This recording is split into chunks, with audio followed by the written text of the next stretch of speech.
it's Kyra from KyraWilliamsFitness.com, and you know, it has been a long journey since I started.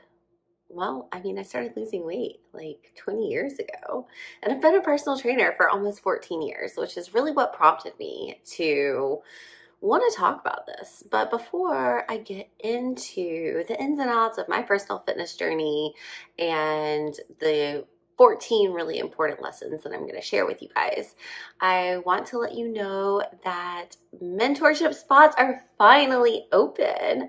So this is something that I've been wanting to offer for a really long time, but quite honestly, I just didn't have the guts to offer this.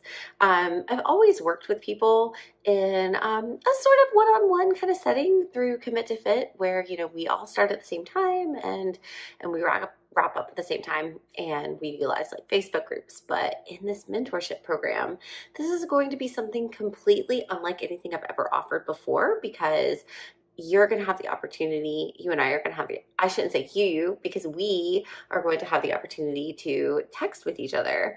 And so I'm going to utilize this app called Voxer, which is literally like texting. It's not like texting, it is texting. And we're going to do Zoom calls every week, and every single thing that we do is completely tailored to you and your goals and your wants and your needs. So when you start, we're going to look at everything that you've got going on and what you want to achieve, and then we're going to put together a plan that's going to work for you. So workouts and nutrition and just like lifestyle stuff, it's like, hey, this is when you should go to the grocery store. And then I check in with you like, hey, how is the grocery store? What all did you get? And hey, this is what you should start eating for breakfast. And then I text you like, hey, how was that breakfast? And you're like, oh man, I just didn't have time to make eggs. It's like, okay, cool. Tomorrow we're going to do it again. But instead of making eggs, I just want you to make a protein shake, like little stuff like that. It's basically like if your best friend was a nutrition coach and personal trainer and life coach and, was your best friend. So anyway, this is going to be through application only. I'm only going to max have 3 women join. I'm kind of on the fence about that, to be honest. So 1 or 2, maybe 3 openings for this. Anyway, so you can find out about that at KyraWilliamsFitness.com. And so with that said, and those opportunities are only going to be open through the end of March, March 2024. And but if they get full, then sorry, you'll have to wait. Each spot will be open. You and I will be. It's a 3-month commitment, with the possibility to continue on based on whether or not we feel like this is working. So it's application only because we are going to be working so closely together. I want to make sure that we vibe and we're on the same page. That's really important. So you need to trust me, and we need to enjoy working together. So KyraWilliamsFitness.com for more info about that.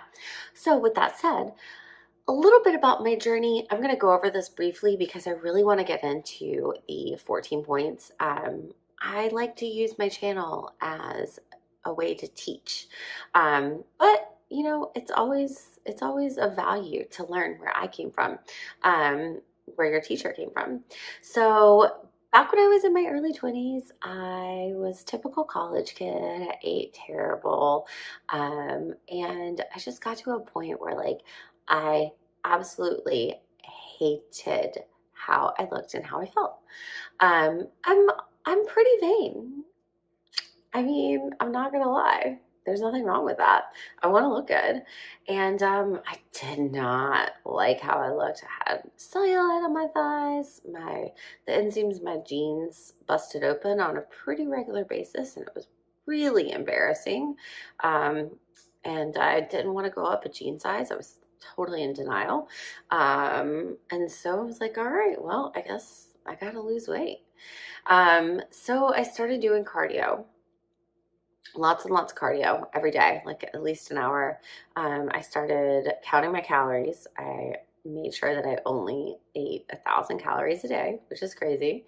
But it worked. I was also in my early 20s, so just about anything works when you're in your early 20s. And I lost 20 pounds. So I got down from about like 165 to about 145. I hung out there for years. I just kept doing cardio. I didn't stay on the 1,000 calories. I don't remember how many calories I ate, but I know I restricted my calories. I did that for many years. I started getting into running. I started taking spin classes. Never weight training because that's scary. I didn't know what I was doing. And so finally, I was living down here in Florida. I was in my late 20s, and I was like, I'm tired of running all the time. I was getting plantar fasciitis all the time. It was hot outside, and so I joined a gym, and that's when I really started taking spin. But then I saw the trainers, and I started like learning and getting really interested in strength training. So I hired a trainer, and I was lucky. He gave me a really great discount and made it possible for me to work with him, because I mean, personal training is not cheap. I know, I'm a trainer. So anyway, I hired him. Started getting results, and he was always like, you have to pay attention to your nutrition if you want to continue to like get results. I'm like, yeah. Anyway, I finally ended up reading Toscarino's book, The Eat Clean Diet. Huge props. I mean, literally life-changing. But basically the premise is balancing your blood sugar. And every time I ate protein. What I tell you guys to do to this day. Protein, balance your blood sugar. And I ended up losing another 10 pounds. And I like didn't think that I could, like, as much as I worked out, I was like, I can't lose any more weight. And I did. I ended up losing 10 more pounds. And right around that time I was living in Boston again. And I was like, oh, I really want to become a personal trainer. Like, I can't believe like this is my body. I love this so much. I really want to like share this with everybody else. So, I became a personal trainer. I also was like, what do I do with this body? My goodness. So I signed up and competed. I did a bikini competition, and not for me. So not for me. Walking across, like, it's cool if that's your thing, but walking across the stage and having somebody judge my appearance, yeah, totally made me insecure, and totally like that just messed with me. I wouldn't do it now for the same exact reason. I just can't fathom like being judged on my appearance. And so anyhow, and then also like, you know, the diet is so strict because there's certain things that you have to do to manipulate your body. And I couldn't separate what I was doing like for that in that moment, like temporarily. Like, you can't have bananas anymore because, you know, that's just too many carbs in one sitting. And the way that we need to change your body and manipulate your body so that you're like 15% body fat or less, you know, you can't have that. And so it really messed up my relationship with food. And I dealt with that. I still deal with that. But like, honestly, I'm not unhappy about that as a whole, because it was a huge challenge for me, and it made me learn and it made me grow. And I can bring that with me as I work with other clients. So I'm really not mad about that in the end. But yeah, I hated bikini competitions. And so I had like kind of gotten into Olympic weightlifting anyway. So I joined CrossFit, and I got really competitive with CrossFit, and I got really competitive with Olympic weightlifting. And then I just wasn't really competitive anymore. Like, I just kind of like burned myself out on it. So that leads me to where we are right now. And I'll probably start doing Olympic weightlifting again, like sometime this year, just because I think it's fun. I don't know that I'll compete in it, but I lift weights. Like, I back squat, I deadlift, I bench press. I do, you know, all of the accessory work for that, with the goal in mind of just like, I want to look good and I want to feel good. And I do a lot of yoga, and like, I go to CrossFit sometimes for my cardio and for socialization. And I just just want to feel good. I want to look good. And I want to be able to dedicate most of my time and energy to doing other things. So with that said, 14 years as a personal trainer. So I have 14 lessons that I want to share with you. For one, when you set a goal, I'm looking over here on my notes because it's a lot of lessons. So when you set a goal, identify why you want what you want. Because otherwise you're just kind of like, yeah, I want to lose weight. But like, if you don't really have a reason why, then on days where you're like tempted, you're like, oh, I really want to eat all these muffins. You can go back like, no. Because I remember when I put my pants on, I bust the inseam of my jeans, and that makes me feel really, really bad about myself. That's your why. You got to have something that you can connect back to, because when things are hard, it's going to be hard to stick to your guns. So you need to understand why you want the things that you want, because it's going to help you stay motivated on days where you're just not feeling it. The second one, ask for help. When I first started on this journey, I asked my mom for help. Mom, how do you lose weight? I hired a personal trainer to help me with strength training. I hired a coach to help me with my nutrition for bikini competitions. I have a coach now who helps write my strength programming. Having someone there that can kind of like take care of all that stuff for you. Like, I don't write my own workouts. It just makes things easier for you. And then not only that, but you've got support, you've got feedback. Having that guidance is just, I don't care who you are. If you want to make this happen, then having support and having guidance is going to help you, because going back to what I said before, there are going to be days that you're not going to want to. But when you have that person that's checking in on you, they're like, hey, how did that workout go? Or, hey, I have this workout for you. You're going to be more likely to stick with it. Number 3, do the things that you enjoy. Yes, I do think that even if you don't like lifting weights, on some level, you do need to strength train, because it's the only way that you're going to maintain muscle mass, because after like we're in our 20s, we start losing our muscle mass. So yes, it is important, but ultimately, you do the thing that you enjoy. And, for a really long time, like I was really into running. And so I started running, and then I wanted to kind of strength train because I wanted to become a better runner. And then I love CrossFit. And so I would do certain things like, EMOMs on a bike, while I didn't love the bike, but it was going to help me ultimately get better at CrossFit. But like, do the things that you enjoy, because you're much more likely to actually follow through with them if you enjoy them. And there's so many different things to choose from, so don't do something that you hate just because you heard that's the best thing to do. Do the things that you love, because honestly, just like getting in the regular workouts is the most important thing, right? Also, enjoy what you eat. Make sure that you always continue to eat the things that you love, because if you're just like on a diet and you're just like, I can't eat that, I can't eat that, I can't eat that, it's so restrictive. You're going to get sick of it, and you're not going to stick to it long term. So, I love cookies. Well, I had a cookie today. Yesterday, I had half a cookie. Tomorrow, I'll have a half a cookie or a whole cookie. I don't know. But I have something that I love every single day, because if I take it out of my diet entirely, then I'm just going to be like, yeah, I'm not allowed to have cookies. This is stupid. And then I'm going to quit doing what I'm doing.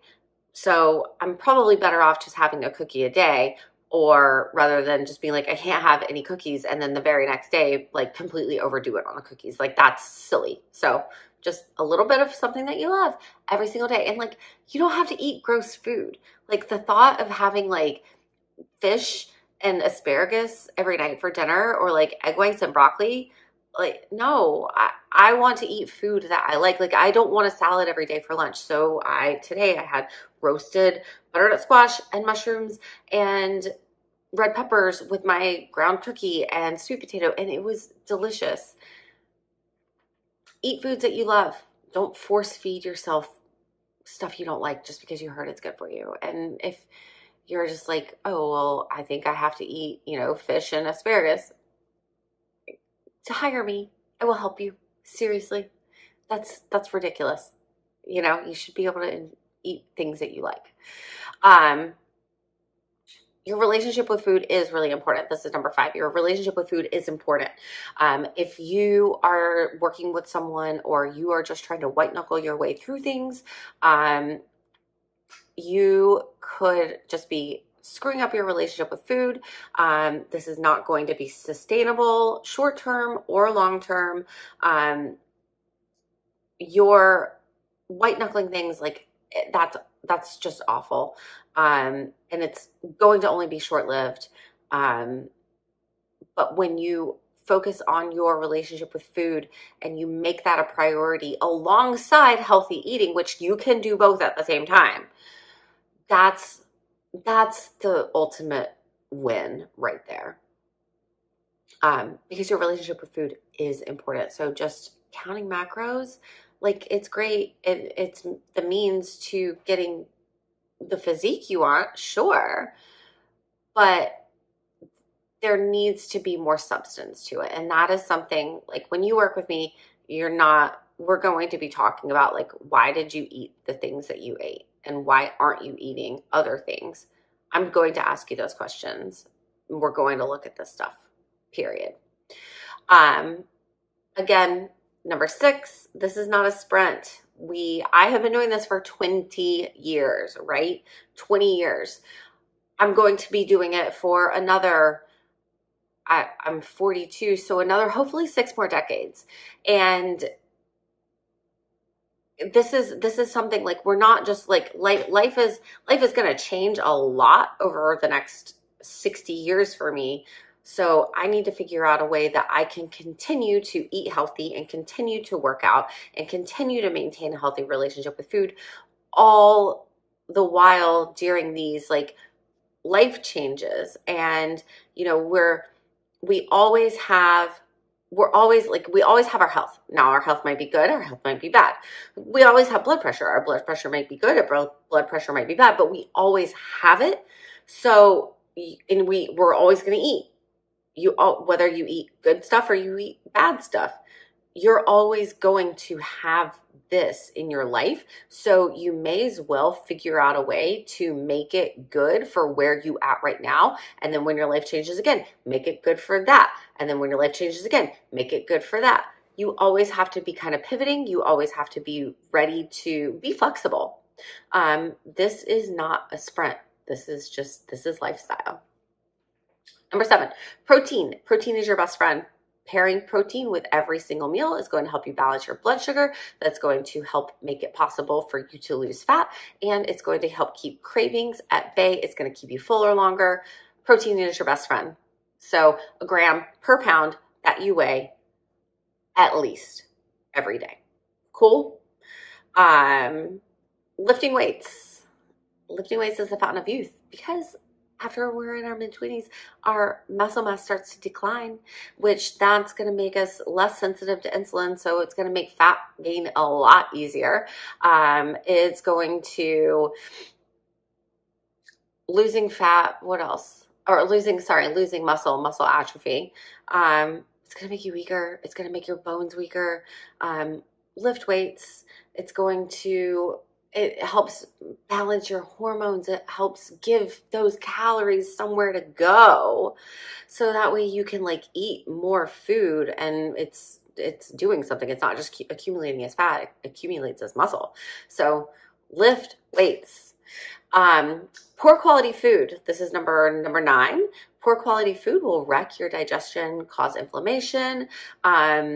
So, like, if you're someone who loves macros, the quality of your food is important too. This processed food, it's so addictive and it's so calorically dense and it is so lacking in micronutrients. The food industry is just, like, trying to market to you to get you to buy this junk and just spend your money on it. And then you end up sick, and then you end up in the hospital, and then you end up giving them more of your money because you're you're not well and you have cancer, and just don't go down this path. The quality of your food is so, so, so important. You're going to feel so much better. You're going to feel so much happier if you care about the quality of your food and prioritize eating the high quality stuff. Sleep is also crucial to everything. Your mood, your energy, your hormones, your immunity, your digestion, that all comes down to sleep. So sleep, important, super important. That's number 10. Number 11 is hydration is also important. Yes. People don't really need like a gallon a day. Just keep your urine light yellow. It'll keep you energized. It'll keep you motivated. It'll keep you in good spirits. It keeps you moving. And it just helps. It helps your body process all that food. It helps your body detoxify itself. Drink water. Use your calories wisely. This is number 11. This is number 12. Think of it like a budget, right? So let's say you make $2,000 a month, and $1,000 of it has to go to rent. That leaves you with $1,000 a month. But then you've got like your car, you've got to pay for gas, you've got to pay for your utilities, you have to pay for all this other stuff with your $1,000. But if you go and you spend on like clothes and shoes, which is like obviously what we all want to do, then how do you pay for your electricity? And how do you pay for your internet and all that stuff that you like have to pay for? So think about your calories like a budget. So if you have 2,000 calories a day that you're consuming, and you spend 1,000 of them on a glass of wine and a slice of cake, now you're only getting 1,000 calories a day worth of the good, healthy micronutrients. And also by taking 1,000 calories and putting it towards wine and cake, now you're only eating 1,000 calories of, the eggs and the broccoli and the spinach and the chicken and the sweet potatoes and all of these other things that are actually going to make you full. So you're going to be really hungry if you take that 1,000 and put it towards wine and cake, which don't get me wrong, that sounds like a great time, but you're not going to like how that feels. So think of your calories like a budget. Use them wisely, especially if you're in a deficit, because your body is already in an underfed state and you're risking not getting all of the micronutrients that you need. So use your calories wisely. I'm not saying don't eat wine and cake. You totally should. I love wine and cake. But we want to use most of them on that good stuff so you can feel good and you can really look good.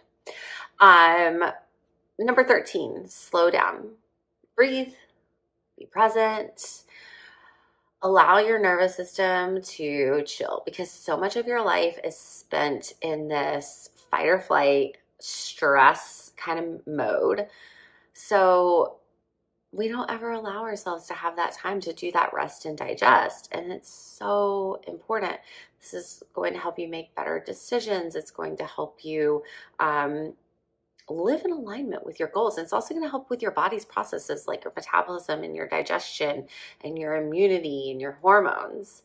So calm it down, meditate, journal, breathe, just be present. And the last one is that everything is connected. And this is my whole coaching premise. You can't have terrible thoughts and expect to have like a good workout and then expect to get good results.